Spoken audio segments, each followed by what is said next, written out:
I put music dot connector because that's kind of what I gave myself the label as lately, you know? For sure. For sure. What does that exactly mean? Can you like elaborate on that? Yeah, most definitely. So, a lot of people, I've realized I became a source for a lot of people to um, gain access to other things Right. within the music industry. So I work with a lot of independent artists, and I've been working with independent artists for the last 10 years. So sometimes they want to access like label executives, or they want to access like an artist, you know, like a Right. Little Dirk or a Meek Mill or something like that, you know. Right. Um, and kind of I could just build that bridge and connect the dot. Man, it might be a DJ, like a DJ Drama or somebody like that. Right. So you the plug. Yeah, pretty much. Music dot connected. That's what I Oh consider yeah, we call it that. I forgot. My bad. Yeah. it. Music dot connected. Mm-hmm. Is it, what would you say inspired you to want to put that together? Or it seems like something you were already doing like subconsciously, and what made you take it to the level like, you know what, let me make this a position and focus on this? I think it just mainly came from my phone being nonstop, you know, Mm-hmm. people calling it. And then I realized like they call it for so many different reasons. You know, I still have a recording studio in Atlanta. Mm-hmm. So, you know, that's one of the reasons. But just the access that I have to the industry, um, you know, so I said, you know what, I think I'm going to just give myself that label. Right. And, you know, I, it came from really just building bridges and connecting a Mm-hmm. lot of people. Like, I mean, I've gotten artists signed that are doing music with Juice World, and you know what I mean? Like, well, rest in peace to Juice World, but Mm-hmm. you know, just big deals, man. A lot of artists that I've worked with have gone and done some really amazing things. And, you know, a lot of people look at it as like, dang, I didn't benefit from the deal, or, you know, but I always look at it as like, hey, man, the fact that I was able to build that bridge and you guys, something came from it, Right. that's amazing to me, you know, and that's one thing that I enjoy and I love, you know, in this position that I'm in. Right. The title makes sense. Yeah, most definitely. I If was you right with wouldn't what you're mind, doing. tell us a little bit. So you personally, you had some interactions with Juice World before he crossed over, I take it to that? Not personally with him, but his team I've known for a pretty long time now.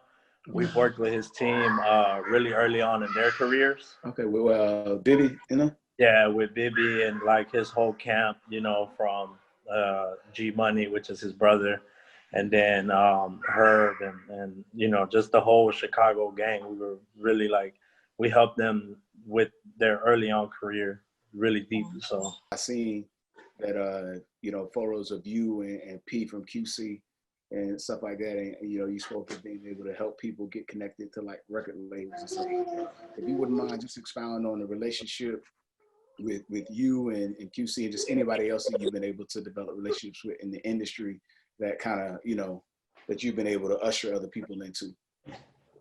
yeah, so I mean, my relationship with QC came through helping them do releases very early on, and it was Rich the Kid that kind of brought us through the door.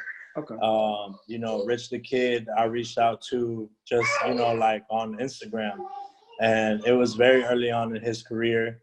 And I remember, you know, going to pick him up. He didn't even have a car at the time.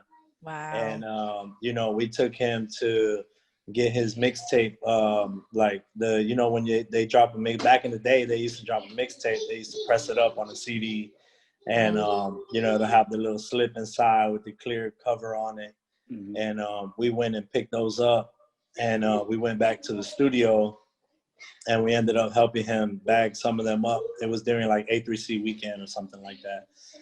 And you know, from there the relationship built to, you know, meeting P, meeting Coach K, and then, you know, obviously you know, being introduced to the Migos, and then they were signing Young Greatness at the time. They had OG Mako. Who else? They had Skipper the Flipper, and you know, we just kind of built a relationship with them and started helping them market their artists and do world premieres and stuff for them on different platforms. And, you know, the relationship stayed very solid. And it went all the way up to Lil Baby, you know, like when Lil Baby started dropping with them, you know, we started working with Lil Baby like very early on. And, you know, it happened like that with a lot of artists. You know, YFN Lucci, I was blessed to meet Fly from TIG, which is the owner of TIG. Who else? I mean, D from Bases Loaded, Trav from NEA, Eastside Jody, which owns 367.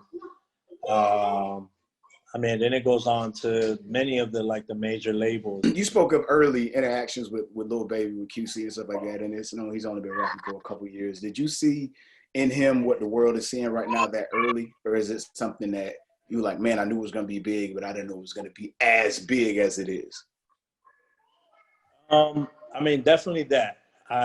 I definitely had faith in the music because the way P and Coach K present the music to us for all their artists, they would sit us in the studio and they would make us listen to the project from top to bottom. Like they wouldn't skip a track, you know what I mean? They don't ask no opinions or nothing. Like they just literally keep running through the music. Right. So, you know, I definitely heard the you know, the melodies, you know, the bars, you know, the actual like, you know, the emotion behind the music. You know, Right, you I see heard the it all. value in it. Yeah. Right, and I was like, damn. Well, you know, I've seen it many times, and I've seen it become very successful, and I've seen it, you know, not go anywhere. So I kind of put myself in a position where I don't really judge it because Right. today, you know, it's more about having your core fan base and then giving them the reasons to come back and feeding them content. Like it's all about the content today. You know, and no content should be wasted in a hard drive if it's, you know, video footage or you know, music that's recorded. Like the more you put out, the more chances you have at building, you know, that fan base that's going to bring each video $5 a month, you know, and that $5 a month times, you know, 1,000 videos, you know, that's 5,000 a month. Like you don't even got to really go punch a clock no more. Say even 10,000 fans, you know, 10,000 fans spending $20 with you. You know how much money you can make off of that? Exactly. You know, so I feel like that's more so what it's about today.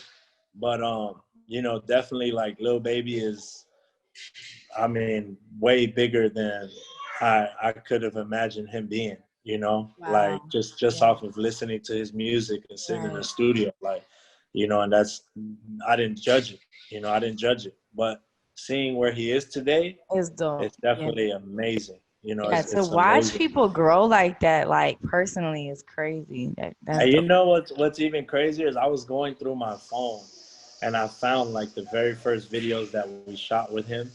I found like pictures that I took of behind the scenes and stuff because I don't even post my new stuff on my Instagram or nothing like that.